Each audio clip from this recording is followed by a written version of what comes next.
Welcome to special analysis. నేను రమా మండవ. ఈ రోజు అనాలిసిస్ లో భాగంగా మనం తీసుకోబోతున్న టాపిక్ ఏంటంటే జనసేన తోటలోకి త్రిమూర్తులు.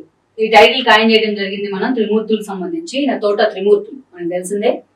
సుదీర్ఘ కాలం రాజకీయాలను రిప్రజెంట్ చేస్తూ వస్తున్నారు. ఆయన పార్టీ ఏదైనా కానీ తనకంటూ ఒక ఇండివిజువల్ ఇమేజ్ క్రియేట్ చేసుకోవడంలో తోట త్రిమూర్తులు ముందుండి వచ్చేవాడు. అలాంటి తోట త్రిమూర్తులు పవన్ కళ్యాణ్ ఫ్యాక్టర్ ను, పవన్ కళ్యాణ్ ఈ స్థాయిలో వైఎస్ఆర్సీపీని ఓడించడంలో కీలక పాత్ర పోషిస్తారనే ఫ్యాక్టర్ ను మేము అంచనా వేయలేకపోయామంటూ కూడా ఆయన మాట్లాడారు.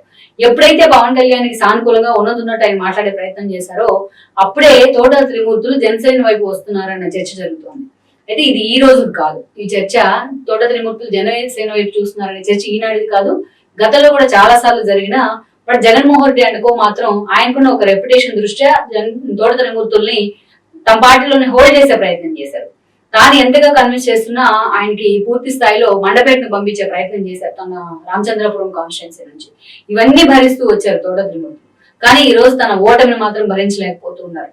అటు ప్రజారాజ్యం పార్టీలో ఆయనకి ఎక్స్పీరియన్స్ ఉంది, పవన్ కళ్యాణ్ లాంటి వాళ్ళతో క్లోజ్ అసోసియేషన్ ఉంది, నేను చంద్రబాబు నాయుడుతో క్లోజ్ అసోసియేషన్ ఉంది, టీడీపీతో సుదీర్ఘకాలం పనిచేసిన అనుభవం ఉంది. ఇంత ఉన్నా ఈ రోజు ఈ ఓటమిని కానీ ఈ రెవల్యూషన్ కానీ తోట త్రిమూర్తులు లాంటి వాళ్ళు అంత ఈజీగా యాక్సెప్ట్ చేయలేకపోతున్నారు. ఎందుకంటే ఒక సుదీర్ఘకాలం ఒక హుందాతనమైన రాజకీయాలకు వాళ్ళు ఒక మార్క్ గా పనిచేశారు. అందుకని ఈ రోజు తోట త్రిమూర్తుల గురించి ఒక సాలిడ్ గా జరుగుతున్న చర్చ ఏంటంటే ఆయన నిజంగానే జనసేన వైపు వస్తున్నారా అనేది. అందుకు కారణాలు ఉన్నాయి. అవేంటో మనం చెప్పుకునే ప్రయత్నం చేద్దాం. ముందుగా తోట త్రిమూర్తుల గురించి చెప్పుకోవాలంటే ఒక కాపు సామాజిక వర్గాన్ని రిప్రజెంట్ చేస్తూ ఆయన ఒక సుదీర్ఘ కాలం తన రాజకీయాన్ని కొనసాగించారు. అదే స్థాయిలో వ్యక్తిగతంగా కూడా తనకంటూ ఒక ఓన్ ఇమేజ్ ని, ఒక స్పెషల్ ఇమేజ్ ని కూడా క్రియేట్ చేసుకున్నారు రాజకీయాల్లో, పార్టీ ఏదైనా సరే.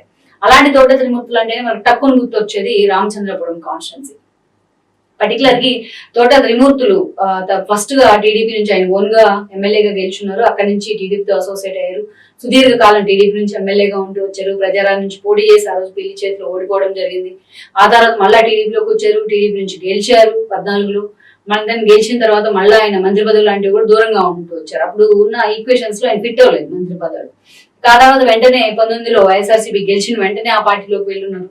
ఆ పార్టీలోకి వెళ్ళడమే కాదు, అక్కడ ఎమ్మెల్సీని కూడా తీసుకున్నారు. ఆయన ఓడిపోయారు 2019లో. అయినా ఎమ్మెల్సీ కూడా దక్కింది ఆయనకు. ఇదంతా ఒక ఎత్తు అయితే, పర్టికులర్లీ తోట త్రిమూర్తుల గురించి చెప్పుకోవాలంటే రామచంద్రపురం కాన్స్టిట్యున్సీనే. అది ఆయన హార్డ్ కోర్ కాన్స్టిట్యున్సీ. సుదీర్ఘకాలం తోట త్రిమూర్తులు రిప్రజెంట్ చేస్తే రామచంద్రపురం అదే స్థాయిలో పిల్లి సుభాష్ చంద్రబోస్ లాంటి నేతలు కూడా రిప్రజెంట్ చేశారు. ఆయన కూడా పేరుకు వైఎస్ఆర్సీపీలో ఉన్న ఒక హుందాతనాన్ని కంటిన్యూ చేస్తూ రాజకీయాన్ని కంటిన్యూ చేశారు ఆయన పిల్లి సుభాష్ చంద్రబోస్. మనం చూసినట్లయితే సుభాష్ చంద్రబోస్ అటు కాంగ్రెస్ నుంచి అయినా వైఎస్ఆర్సీపీ రిప్రజెంట్ చేసి ఎమ్మెల్యేగా ఉన్న సమయంలో తోట త్రిమూర్తులు ఓడిపోయిన సందర్భాలు ఉన్నాయి. తోట త్రిమూర్తులు టీడీపీ నుంచి రిప్రజెంట్ చేసిన సమయంలో సుభాష్ చంద్రబోస్ ఫ్యామిలీ ఓడిపోయిన సందర్భాలు ఉన్నాయి. అలా ఉంటే ఆయన గాని ఈయన గాని అక్కడ ఎమ్మెల్యేగానే ఉంటూ వచ్చారు, ఎవరైతే తోట గాని అండ్ దెన్ సుభాష్ గాని. ఎప్పుడైతే గత ఎన్నికల సమయంలో పర్టికులర్లీ 2019లో పిల్లి సుభాష్ అక్కడి నుంచి తప్పుకున్నారు పోటీ నుంచి. తన శిష్యుడైన వేణుగోపాల్ ను అక్కడి నుంచి నిలబెట్టే ప్రయత్నం చేశారు. బట్ జగన్మోహన్ రెడ్డి కూడా యాక్సెప్ట్ చేశారు. చెల్లిపోయిన వేణుగోపాల్ కి ఎమ్మెల్యే టికెట్ ఇచ్చారు. ఆయన గెలిచారు. జగన్మోహన్ రెడ్డి క్యాబినెట్ లో మంత్రి కూడా అయ్యారు. ఈవెన్ 5 years కంటిన్యూ చేస్తూ వచ్చారు జగన్మోహన్ రెడ్డి ఆయన. దెన్ అప్పటి నుంచి కూడా పిల్లి సుభాష్ ఫ్యామిలీకి ఆయన కొడుకు ఏదైతే సూర్యప్రకాష్ కావచ్చు, ఇటు వేణుగోపాల్ తో కొన్ని విభేదాలు అయితే తెర మీదకి వచ్చాయి. ఇదే సమయంలో తోట త్రిమూర్తులు ఎమ్మెల్సీ ఇచ్చినప్పటికీ కూడా ఆయనకి ఎమ్మెల్యే టికెట్ మీద జగన్మోహన్ రెడ్డి హామీ ఇచ్చారు. తాను రామచంద్రపురం టికెట్ కావాలి ఎంత కోరినా జగన్మోహన్ రెడ్డి మాత్రం ఆయన రామచంద్రపురం వైపు ఫోకస్ పెట్టనివ్వలేదు. ఇక ఆయన తీసుకెళ్లి మండపేటలో ఆల్రెడీ టీడీపీ సిట్టింగ్ ఎమ్మెల్యే ఉన్నారు జోగేశ్వరరావు, అక్కడ ఇన్ఛార్జ్ గా నియమించారు. ఎన్నోసార్లు తన మనసంతా రామచంద్రపురంలోనే ఉంటుందనే విషయాన్ని తోట త్రిమూర్తులు ఎక్స్పోజ్ చేసే ప్రయత్నం చేసినా బట్ జగన్మోహన్ రెడ్డి ఆయన మండపేట వరకే కన్ఫైన్ చేశారు. సరే, చివరి వరకు ఎప్పుడైతే చెలువైన వర్సెస్ పిల్లి అన్న పరిణామాల్లో వాళ్ళిద్దరు కూడా అక్కడ ఇష్యూ చేస్తూ ఉన్నారు టికెట్ కోసం, అప్పుడైనా తనకు కావాలంటూ కూడా తోట వెళ్ళడం జరిగింది. కానీ ఆయన మాత్రం రామచంద్రపురం వైపు మాత్రం జగన్మోహన్ రెడ్డి వెళ్ళనివ్వలేదు. ఫైనల్ గా చూసినట్లయితే చెలువైన వేణుగోపాల్ రాజమండ్రి వైపు పంపించి ఆ టికెట్ ఏదైతే రామచంద్రపురం టికెట్ ను పిల్లి వారసుడైన పిల్లి సుభాష్ కే ఇచ్చున్నారు. ఎందుకంటే పిల్లి సూర్యప్రకాష్ ఇచ్చున్నారు. ఎందుకంటే తన కొడుకు టికెట్ ఇవ్వకుంటే తన పార్టీ నుంచి వెళ్ళిపోతానంటూ కూడా పిల్లి సుభాష్ అల్టిమేటివ్ ఇచ్చారు జగన్మోహన్ రెడ్డి. ఈ క్రమంలో జగన్మోహన్ రెడ్డి ఆ ఫ్యామిలీ వైపే మొగ్గగా తప్పని పరిస్థితి ఏర్పడింది. దాని మొన్నటి ఎన్నికల్లో టీడీపీ నుంచి పోటీ చేసిన ఆయన పేరు కూడా సుభాష్. ఆయనకు మంత్రి పదవి కూడా దక్కింది, గెలిచారు కూడా మొన్న. సో అటు ఆ సీటు పోయింది, పిల్లి సూర్యప్రకాష్ రిప్రజెంట్ చేసిన ఆ సీటు పోయింది.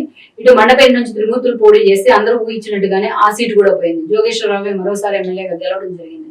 అటు ఉన్నది పోయింది, ఇంకోటి పోయింది అన్నట్టుగా అక్కడ పరిస్థితి ఉంది అని అనుకోవాలి. ఎస్పెషల్లీ పిల్లికి గాని తోట త్రిమూర్తులు గాని. గతంలో కూడా ఇలా టికెట్ గురించి రామచంద్రపురం గురించి ఒక నెగోషియేషన్ జరుగుతున్న క్రమంలోనే తోట త్రిమూర్తులు పార్టీని వదిలిపెట్టి వెళ్తారని చర్చ జరిగింది. అప్పట్లో ఆయన ప్రజారాజ్యం పార్టీలో చిరంజీవితో ఉన్న సాన్నిహిత్యం గానీ, పవన్ కళ్యాణ్ తో ఉన్న పరిచయాలు గానీ ఆ దిశగానే ఆయన తీసుకెళ్తా ఆయన చర్చ కూడా జరిగింది. చాలా సార్లు పవన్ కళ్యాణ్ కి సానుకూల వ్యాఖ్యలు చేశారు ఆయన.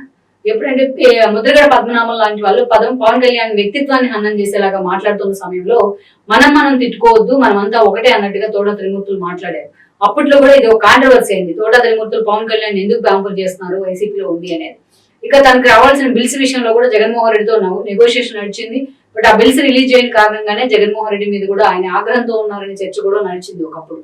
సో కారణాలు ఏవైనా కానీ బట్ ఆయన మిథున్ రెడ్డి లాంటి వాళ్ళు, పెద్ద లాంటి వాళ్ళు కన్విన్స్ చేయగలిగారు. మండపేట నుంచి పోటీ చేయించారు బలవంతంగా. బట్ ఈ రోజు తన కొడుకు టికెట్ లేదు పృథ్వీకి, మండపేట నుంచి పోటీ చేసి తాను ఓడిపోయినారు.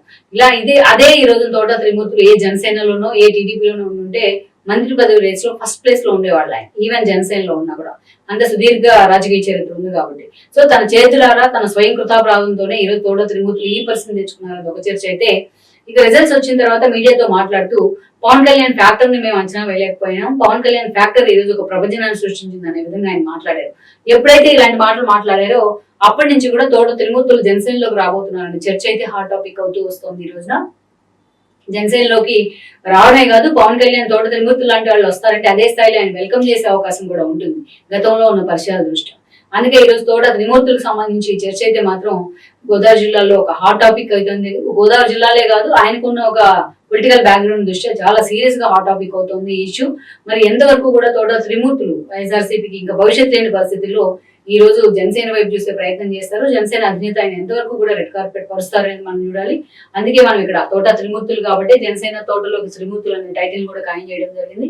మరి ఇప్పుడున్న పరిస్థితుల్లో తోట త్రిమూర్తుల రాజకీయ భవిష్యత్ అటు జనసేన వైపు ఉంటుందా, లేకుంటే ఆయన సైలెంట్ గా వైఎస్ఆర్సీపీలోనే కంటిన్యూ అయ్యే ప్రయత్నం చేస్తారు అనేది మనం చూడాలి. Please share, like and subscribe R24 Telugu YouTube channel.